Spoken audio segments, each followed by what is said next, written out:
ชีวิตกูก็ไปอยู่แต่งฉลุงเงียบจมลุงเงียงตายกันเรื่องពេលខាងដឹងតែសឿងប្រជែងយកឈ្នះខំត្រុកដើម្បីគ្រួសារចេញធ្វើការពេលចូលដល់ផ្ទាំងវិញមុខចិត្តចង់ស្ទាំងឃើញអូនមូមើកើតជាមនុស្សស្រីហើយនួយក៏ពីងបាក់ម្លេះបងវិញក៏ស្ត្រេសពេលធ្វើអ្វីលែងចេះត្រូវ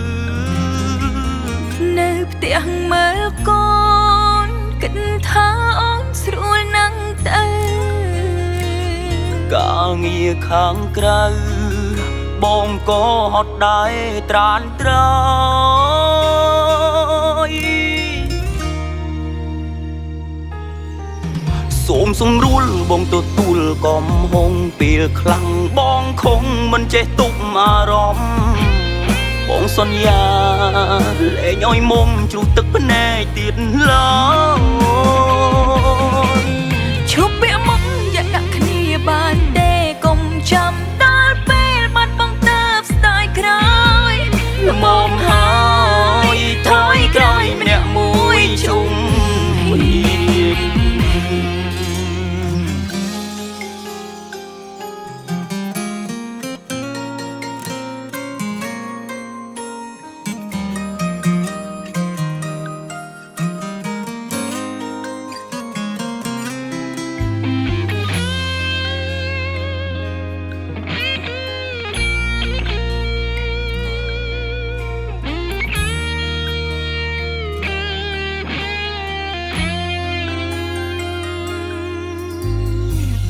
ชีวิตกูก็ไปอยู่แต่งฉลุงเงียบจมลุงเงียงตายกันเรื่องពេលខាងដឹងតែសឿងប្រជែងយកឈ្នះខំត្រុកដើម្បីគ្រួសារចេញធ្វើការពេលចូលដល់ផ្ទាំងវិញមុខចិត្តចង់ស្ទាំងឃើញអូនមូមើកើតជាមនុស្សស្រីហើយនួយក៏ពីងបាក់ម្លេះ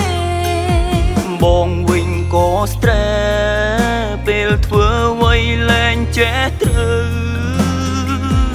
នៅផ្ទះមើលកូនគិតថាអូនស្រួលណាស់ទៅ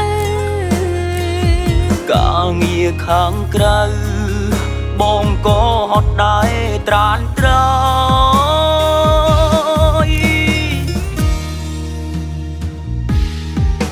សូមសម្រួលបងទទួលកំហុងពេលខ្លាំងបងคงមិនចេះទប់អារម្មណ៍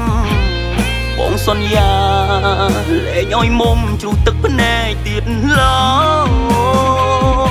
យឈប់ពាក់មុខយកដាក់គ្នាបានទេកុំចាំដល់ពេលបាត់បង់ទៅស្ដាយក្រោយល្មមហើយថយក្រោយម្នាក់មួយជុំ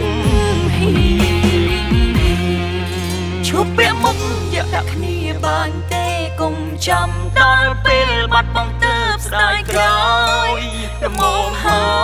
យថយក្រោយម្